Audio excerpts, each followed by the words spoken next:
All right, today's third review is going to be of Apostle, which I gave a 9 out of 10 to. I thought this film was just very unique, and I thought there was going to be actually more happen than did, but I still thought it was a very unique film. Like, I thought there was going to be some sort of weird transformation in it, but not what I was expecting at all. And it kind of gave me, like, some Silent Hill vibes in certain parts of the movie, and we'll get into that a little bit, but yeah. I first obviously want to go over the cast list. So it was kind of a small cast for what felt like a very big movie. At least Netflix-wise, I believe this was just on Netflix, right? Now, the movie's been around for a while. I think it came out in 2018, and I'm just getting to it now. So that just goes to show you how long sometimes it takes me to get to a movie. But yeah, I've just really been sticking with it this year. Like, my reviews, just finally finding like absolute enjoyment out of it. Now, sometimes obviously I go a couple days without watching anything because I really get into it, and then I'm like, oh my god, this is a little bit overwhelming. But yeah, so I take a little bit of a break. But I'm back into it now. Like, I take a break for myself and then I get back into it, and yeah, I just love doing it. So I don't want to ever burn myself out too much trying to do it right. But anyhow, the cast list.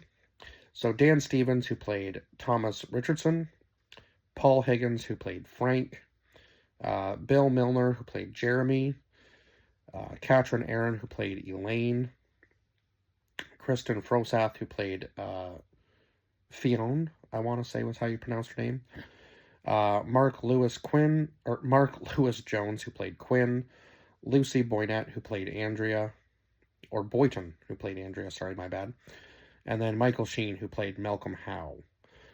So this movie was definitely dark in theme. Now, there was some stuff that maybe they could have explained a little bit better about Thomas's past and like who exactly attacked him, to make him kind of lose his faith, I suppose. But yeah, I mean, all around it was a really good movie about just like him, like slowly searching for his sister on this island that was supposed to be like kind of like this cult, I guess, essentially. Now, that's exactly what they were. They ended up being like some sort of religious cult that prayed to this goddess that they believed would pretty much, I guess, bring them kind of anything. Like, they believed that this goddess would bring them anything that would help them prosper, and any kind of outsider would be caught and, I guess, killed. From what I gathered, anyway. From what they showed in the movie, it seemed like most outsiders had to kind of give, like, they had to give their name, like any criminal record. There was something else too that they had to give up, right? So at the very beginning of the film, a girl writes to her father asking to be free from her suffering on an island, and her freedom must be purchased. Now, the father doesn't seem to care too much. He's obviously very well off, like rich. That's why these people are asking for some sort of ransom for her, but he doesn't seem to care. So the brother goes in his father's place. Now, he was told that they wouldn't be expecting him, so like they're not even going to be looking for him, right? Like, as an intruder, he's just going to be like welcomed, I guess, and considered like one of the people of this cult. But he does have to be careful, obviously, with how he goes about things, because he doesn't want to be caught before he's able to find his sister, clearly. And he is warned not to hand over any money until he actually sees that his sister is alive. Now, he doesn't end up obviously handing over money in the end of the movie anyhow. But yeah, he was warned not to do that. Like, just don't go in and be like, hey, here's this ransom money for my sister that you guys apparently have. Because that would have been a dead giveaway, and I don't think he would have made it very far if he had just done that, right? They probably would have just killed him right on the spot. Now, all of the new citizens of Ariston, which was the little town that they were going to on this island, must give their name, age, and any criminal record that they may have. So I guess maybe that kind of allows the town to maybe profile them a little bit, or maybe kind of weed out anybody who's potentially not supposed to be there, right? Like, I guess that would kind of make sense. And it seemed like a lot of the people were already joining, like, their families that were already on the island or in that community. That's just what it seemed like anyway. So then we get to, who was it there? Malcolm talking about him being chosen as, like, the voice of the goddess. Like, she had chosen him to, like, speak through, I guess. So he seemed to be kind of like the leader of this community. Now, come to find out that obviously he's not. It was actually, who was it that was actually the real leader?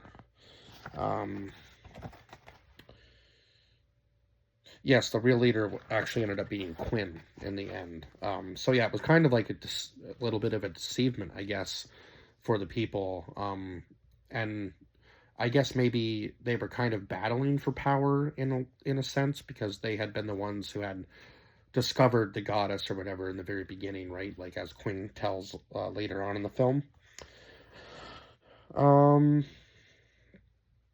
So again, strange things, like Thomas starts noticing some strange things happening around town, and there seems to be some sort of like curfew set. Now he does see through the windows of one of the houses, like some sort of weird, almost like sacrificial thing going on, I think, or like maybe some sort of like weird cult activity. Like, there was just a lot of stuff that he was seeing that he was like, okay, I have to move quickly to get things done, right? Now he cuts himself on his key when he is trying to open,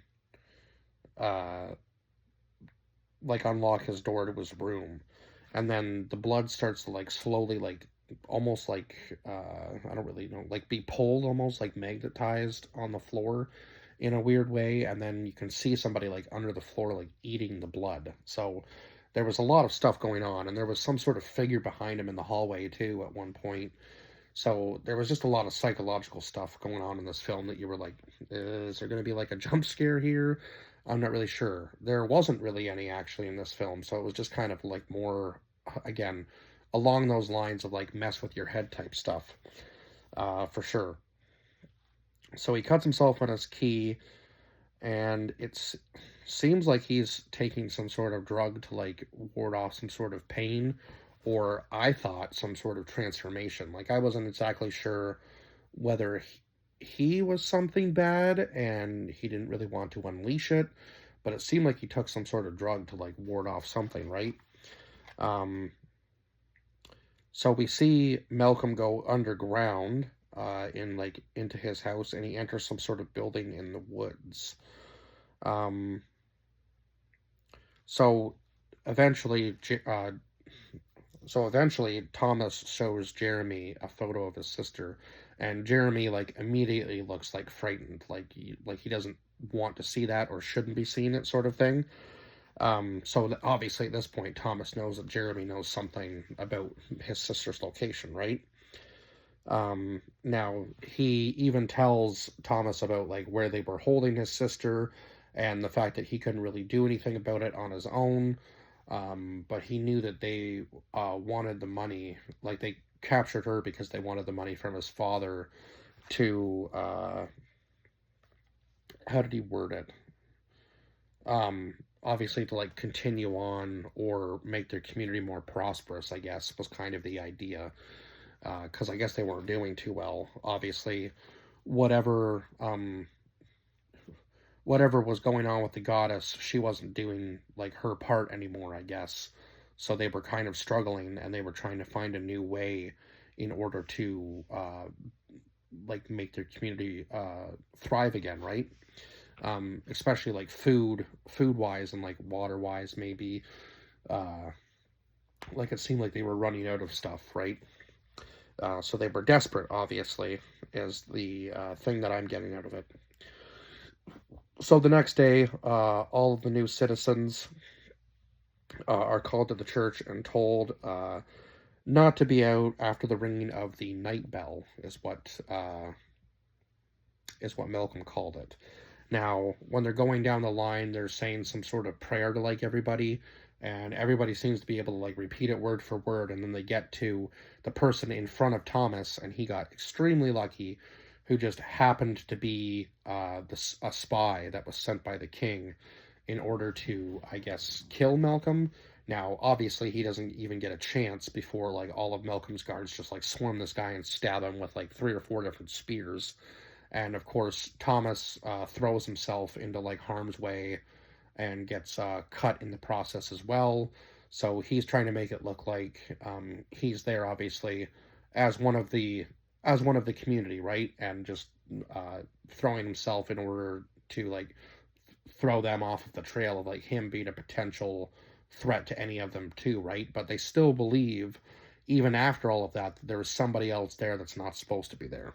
So that's pretty crazy that they would even think that after that point. So Malcolm that night wheels Thomas's sister into town and threatens to have her killed if this other person doesn't come out. Now, obviously, Thomas isn't going to just exit the room because he knows that that will probably end up in them both being killed, which wouldn't benefit anybody there, right? Like he wants to get his sister off of this island, so he can't just reveal himself at this point.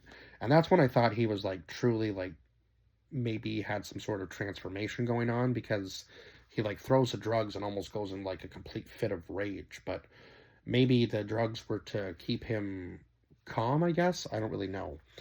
Um, so eventually, with the help of Jeremy, Thomas is able to make it into the underground tunnel. Now, Malcolm sends Frank after Thomas to flush him out, waiting for him at the other end of the tunnel. And now Thomas finds this like small passage that he's like just able to fit through, barely. And then when he gets down there, he finds out that he's not alone. There's some sort of like weird creature following him through there. So he eventually makes it out to like this weird cave.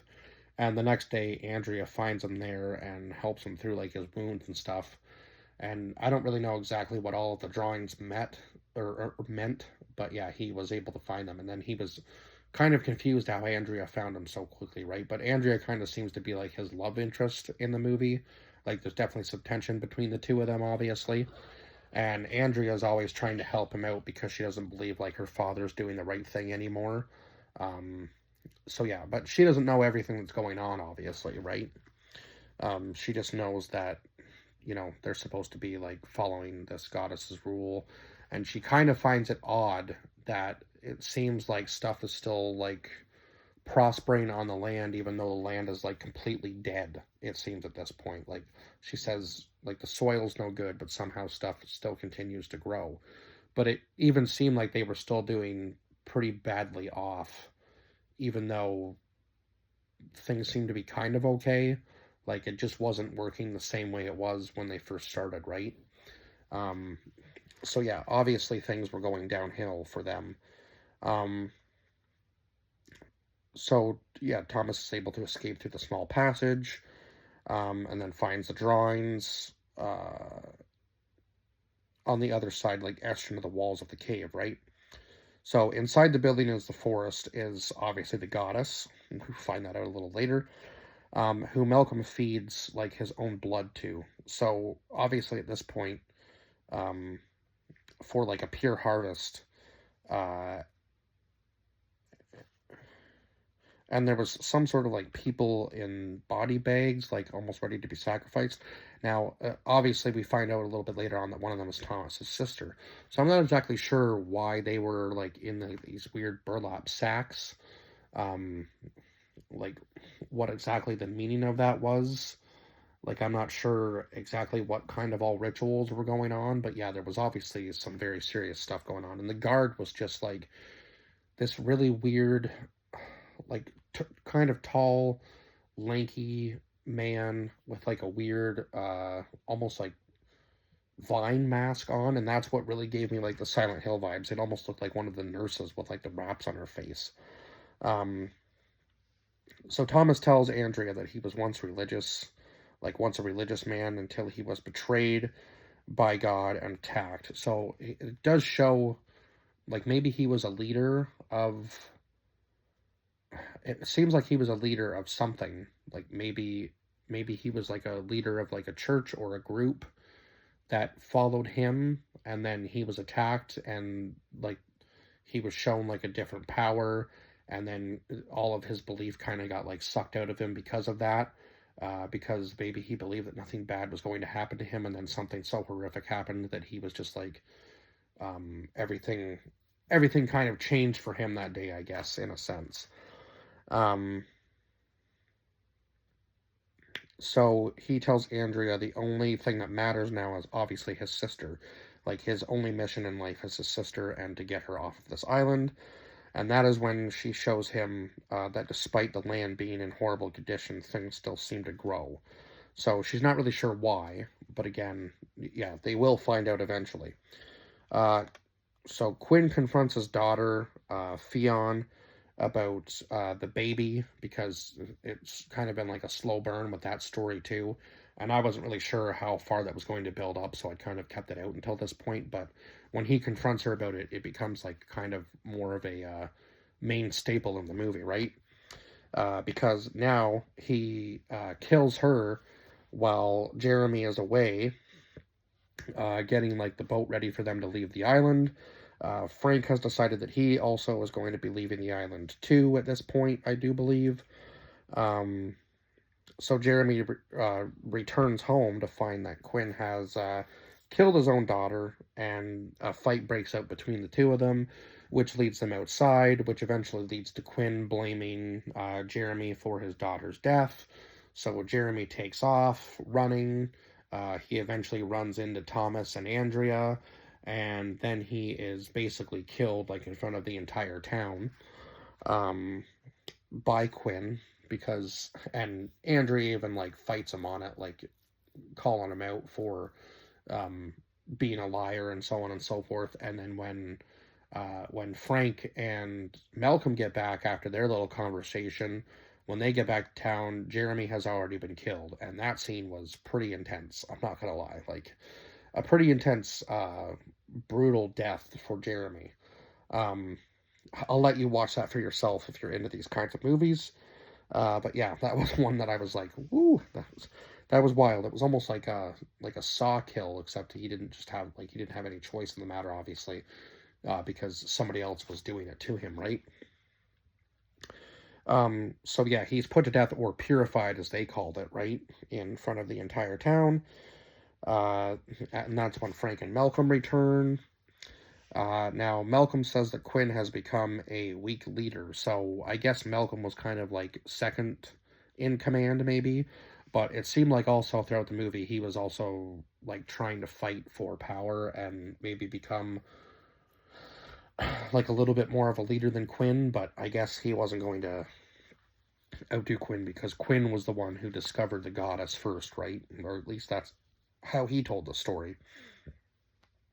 So Quinn asks Malcolm to take Thomas's life. Andrea pleads with him not to go through with this, obviously. Like, she's like, okay, now my father's completely losing it if he's just going to listen to everything that Quinn says, right? Like, he's just going to blindly follow this man now. Even though even though he just said that, you know, he's kind of strayed from like his own path over the time and doesn't believe that maybe the way they're going about things anymore is right. So he's going to kind of change his ways. And obviously, I think he feels maybe a little threatened by Quinn, so he kind of goes along with what Quinn says a little bit, but also doesn't really feel right about it, obviously. Um, so yeah, like, so obviously Andrea is pleading with him at this point, like not to mistake Thomas as the enemy. Like Thomas is the good guy; he's there to save his sister, sort of thing. Uh, so Frank and Thomas make it to. So Thomas is able to escape, and Frank and Thomas make it to the house in the woods. Uh, but Frank is shot as soon as he opens the door. Um, so yeah, and that's by the guard with the weird face mask.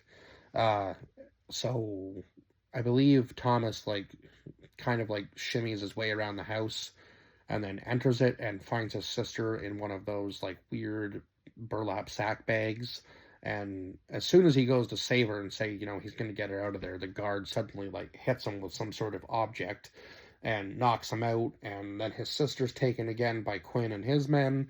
I was like, oh my god, all that. And then it seems like he might end up failing this mission, right? So when he wakes up, he is hooked to some sort of like giant meat grinder. And oh my god, he has to like basically lose his hand or most of his hand in order to even get himself out of the hooks, right? And then eventually he's able to fight off the guard and kill the guard in almost the same manner as he was about to be taken out. So now Quinn has Andrea and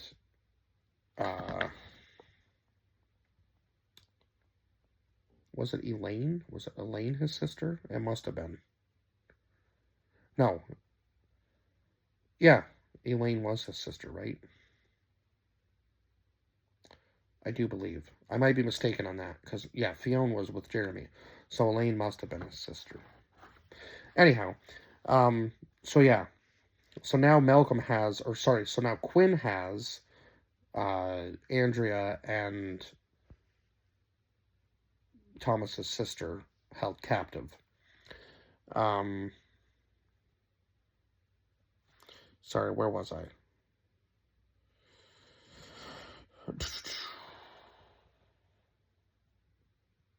Oh, right.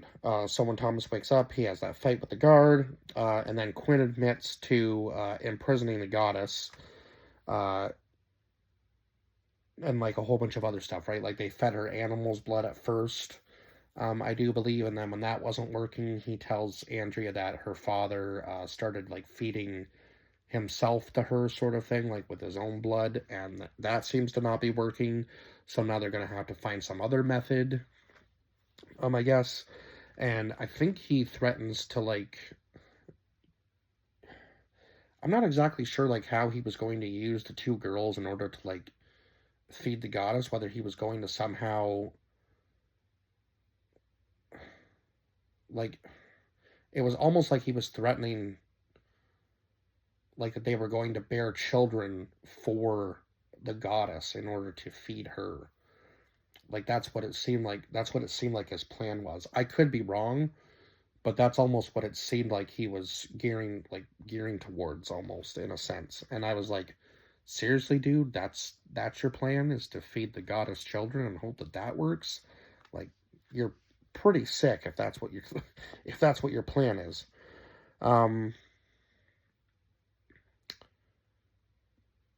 Yeah, so after the blood of the animals no longer worked, Thomas shows up just in time to help Andrea and his sister, and together they are able to actually kill Quinn. Now, this is like, Quinn is just like a tank of a man for some reason in this movie.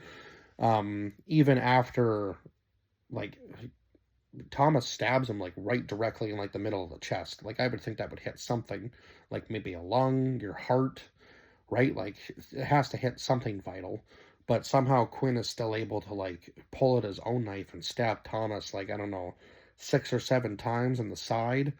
And like Thomas doesn't really have much energy at that point. So of course the two girls try to free themselves and they end up helping Thomas they like wrap the chain around Quinn's neck and like pull him as Thomas like pulls the knife down Quinn's body, and they are able to kill him. But it was quite a bit of a fight just to take out one man, that is for sure.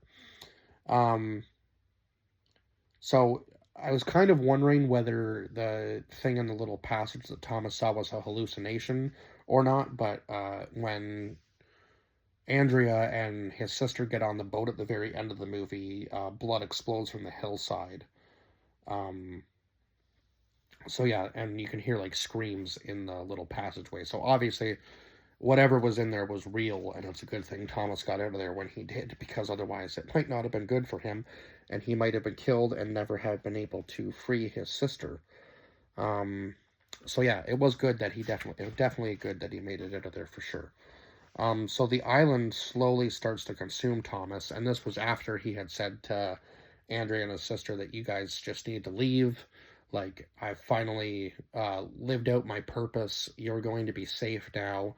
And I don't know, Malcolm does come to his side right before he is like slowly swallowed up by the island. So at this point, he's already killed the goddess, he's killed the guard, he's burned down the house that the goddess was in. So there's like nothing left of that. So I'm not like, did he like purify the island maybe? And now the island can slowly go back to the way it was because it's no longer cursed, maybe? Like, yeah, again, this is one of those very open-ended films, where you can kind of speculate about what could potentially be happening in the future. But other than that, it was a good movie. I thoroughly enjoyed it. Lots of action at the end of the movie. Like, the last, like, probably 50 minutes was just, like, nonstop from, like, one thing after the other that just completely went crazy. And I'm glad they didn't leave that and try to, like, close it in all in, like, the last because yeah, like the first 40 minutes of the movie was just kind of like a little bit of a slower burn leading up to everything, and then the last like probably 50 minutes was just like absolute chaos. So yeah, your eyes were just glued to the screen trying to keep up with everything that was happening. So yeah, I thoroughly enjoyed this movie, and yeah, highly recommend going to see it or watching it on Netflix if you haven't. And I guess that's it for this review. I will see you guys in the next one. Bye bye for now.